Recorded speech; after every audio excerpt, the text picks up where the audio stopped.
Asher, ano na mga naging sagot ni Senator Bato de la Rosa sa mga akusasyon sa kanya ni Kerwin Espinosa? Ni Senador Ronald Bato de la Rosa si Kerwin Espinosa. Ito ay matapos akusahan nga ni Espinosa ang mambabatas na pinilit umano ni Senador de la Rosa si Espinosa na idiin sina Peter Lim at ang nooy Senador Laila de Lima na isang protektor o mga protektor sa drug or protektor ng drug lord. Yun lang, kinonfirm ko lang yung nangyari kay Espinedo nga, yung totoo ba yung sinabi niya na tumatanggap sa kanya ng pera sa Espinedo. Yung gabi lang na yun, after ng Senate hearing.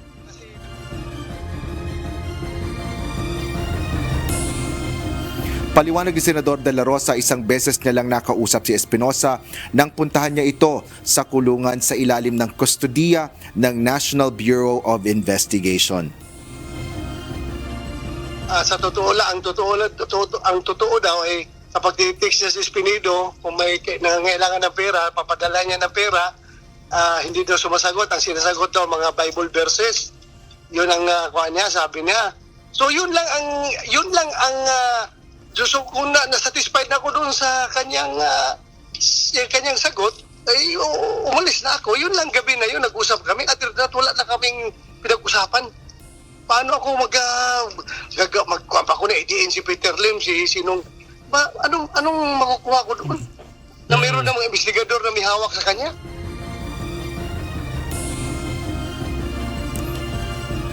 Itinanggi ni Senador Bato de la Rosa na tinakot niya si Espinosa at pinagbantaan ang kanyang buhay maging ang miyembro ng kanyang pamilya kung hindi ito susunod sa kanyang utos. Mensahe ng mambabatas kay Espinosa: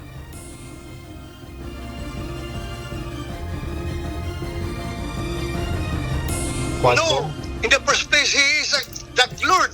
Kahit na granting na dismiss yung kaso niya, still, he remains a drug lord. Alam ng mga tao yan. Kahit na nakakulong siya sa NBI, gumagana pa rin ang droga doon sa lugar niya sa Albuera. Monica, sa kabila ng makailong ulit na pagdawit sa pangalan ni Senador Ronald Bato de la Rosa sa investigasyong isinasagawa ng House Quadruple Committee o Quadcom, ay iginiit nito na hindi pa rin siya dadalo sa naturang mga pagdinig. Nauna nang sinabi ng mambabatas na ito ay bilang respeto sa inter-chamber courtesy. Yan ang latest dito sa Senado. Balik sa iyo, Monica. Maraming salamat, Asher Cadapan Jr.